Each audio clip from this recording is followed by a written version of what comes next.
èèyàn lé bí a ṣe gbọ́ ò wọ́n ní wọ́n mú Bobrisky o Idris Ogunleye wọ́n ní àwọn EFCC wọ́n ní wọ́n arrest ẹ o lórí ẹ̀sùn bí ó ṣe ń ba owó nínú jẹ́. Ẹ jẹ́ ká jọ gbọ́ gbogbo nǹkan tó ṣẹlẹ̀. Wọ́n ní àwọn EFCC arrest Bobrisky o Idris Ogunleye wọ́n ní ó dẹ̀ ti wà níbẹ̀ àdèmọ̀gbà tí ó máa ráyè láti jáde ní ọgbà ẹ̀wọ̀n.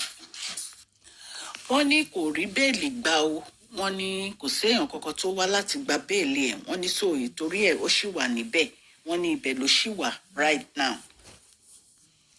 Àwọn tí wọ́n ń gbógun ti ìwà jìbìtì lílù àwọn ni wọ́n lọ arrest Bobrisky o Idris Ogunleye àwọn tí à ń pè ní EFCC. Wọ́n ní ṣe ni Bobrisky ń ṣe owó ìlú mọ̀gùnmọ̀gùn o pẹ̀lú gbogbo àwọn ìbàjẹ́ tí ó ń ṣe.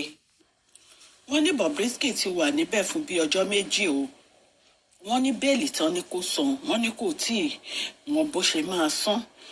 Wọ́n ní àbàìmọ̀ kí Bobrisky kó má gba ìhà àwọn EFCC lọ sí ilé ẹjọ́. Wọ́n ní àwọn Economic and Financial Crime Commission àwọn ni wọ́n di Bobrisky mú sí ọgbà ẹ̀wọ̀n wọn nítorí gbogbo ìwà ìbàjẹ́ èyí tí ó ń wù. Wọ́n ní ó ń ná owó náírà bíi ẹlẹ́dà wọ́n ló dẹ̀ ń fi àbùkù kan owó kọ́rẹ́ǹsì ilẹ̀ wa.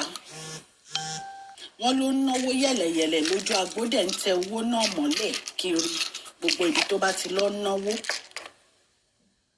Wọ́n ní ṣe ni ó ń ṣe owó náà bíi pépà lásán bíi pé owó ò jẹ́ nǹkan kan lójú ẹ̀. Wọ́n ní wọ́n fún Bobrisky ní bẹ́ẹ̀lì wọ́n ní títí tílẹ̀ fi ṣú kò rí owó bẹ́ẹ̀lì ẹ̀ san o. Ọ̀gbẹ́ni Délé Oyèwálé sọ̀rọ̀ lórí ìṣẹ̀lẹ̀ tó ṣẹlẹ̀ rí ní ọjọ́ Thursday.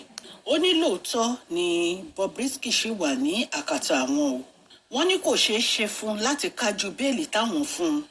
Wọ́n ní àwọn á fi ojú afurasí ọ̀daràn yìí ba ilé ẹjọ́ wọ́n ní nítorí pé bẹ́ẹ̀lì táwọn ní kó san kò mọ bí ó ṣe máa san. Wọ́n ní àwọn máa fi ojú ẹ̀ ba ilé ẹjọ́ ní ọjọ́ Friday. Wọ́n ní adẹ́káwọ́ pẹ̀yìn lọ sí ilé ẹjọ́ ni. Wọ́n ní àwọn ti ṣe gbogbo iṣẹ́ lórí àwọn ẹ̀sùn tí àwọn fi mú mọ́lẹ̀. Oyèwálé ní àṣà pálapàla èyí tí Bobrisky ń dá yìí kò bá àwùjọ àwọn mu rárá. Wọ́n ní ìwà tí Bobrisky wù níbi premier èyí tí Ẹniọlá Àjàó ṣe ní ibi premier fíìmù tuntun ẹ̀ kájù èyí tí Ẹniọlá Àjàó gbé síta ibi tí Bobrisky ti jáde gẹ́gẹ́ bí obìnrin tó múra dáadáa jù. Obìnrin èyí tó múra dáadáa jù. Wọ́n ní àwọn EFCC ti sọ fún tẹ́lẹ̀ pé kó yọjú sáwọn. Wọ́n ní àwọn dẹ̀ fi ipá lọ gbé nítorí pé èyí kọ́ ní ìgbà àkọ́kọ́ tí Bobrisky á máa wu ìwà pálapàla tó máa náwó yàfùyàfù lójú agbo tó máa tẹ owó náírà tó máa tẹ̀ mọ́lẹ̀ bí ẹni tí ò ṣiṣẹ́ fún owó. Wọ́n ní ọjọ́ Wednesday ló di èrò àmọ́ àwọn tí àwọn mú mọ́lẹ̀ sí ọgbà wọn ní EFCC. Wọ́n ní àwọn máa fi ojú rẹ̀ ba ilé ẹjọ́ láìpẹ́. Wọ́n ní tí ìwádìí bá ti parí lórí ẹ̀sùn táwọn ti fi tìtorí ẹ̀ mú Bobrisky mọ́lẹ̀ pé ó máa ba ilé ẹjọ́. Ẹ̀yin èèyàn lé bí a ṣe gbọ́ nìyẹn o tí wọ́n ní wọ́n mú Bobrisky o pé ó lọ ń ná owó náírà yàmàyàmà lójú agbo. Wọ́n ní ó dẹ̀ tún parọ́ fún àwọn ènìyàn wípé obìnrin lòun wípé ọkùnrin dẹ̀ ni Ọlọ́run dá wípé nítorí irú àwọn ìwà báyìí kò dáa ní àwùjọ wa ní ilẹ̀ Nàìjíríà yìí wọn ò fi àyè gba irú nǹkan rádaràda báyìí. Wọ́n ní yàtọ̀ sí yẹn wọ́n ní gbogbo àwọn nǹkan tó ń ṣe wọ́n ti pè tẹ́lẹ̀ wọ́n ti wọ́n ẹ̀ ní several times nípa àwọn ìwà tó ń wù tó máa lọ náwó yàlàyàlà. Wọ́n ní ṣùgbọ́n kò yí padà wọ́n ní ṣe ni ó tún ṣe sí i.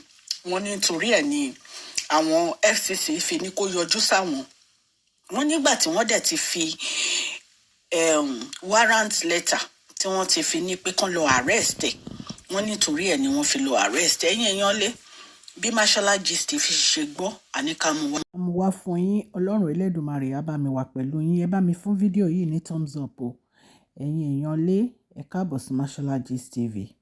à ń polówó fún collection center store báwọn rajà bàtà tí wọ́n ń ta Italian shoe ni tó jẹ́ pé kò ní bàjẹ́, wọ́n ń ta 14 karat gold, wọ́n ń ta 18 karat gold.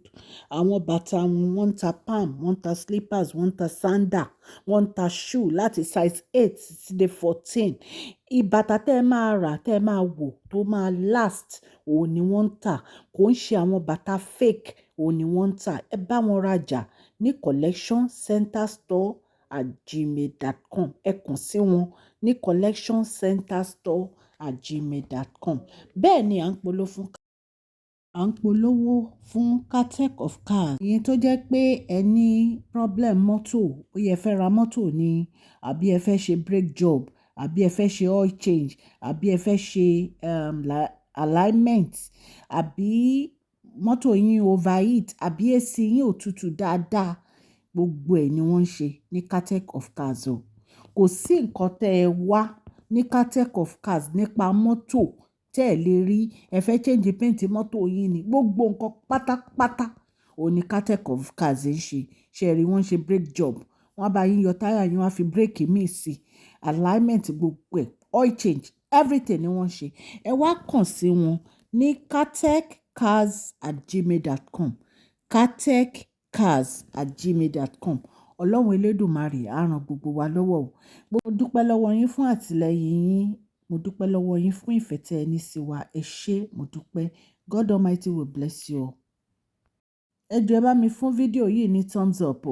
God bless you all.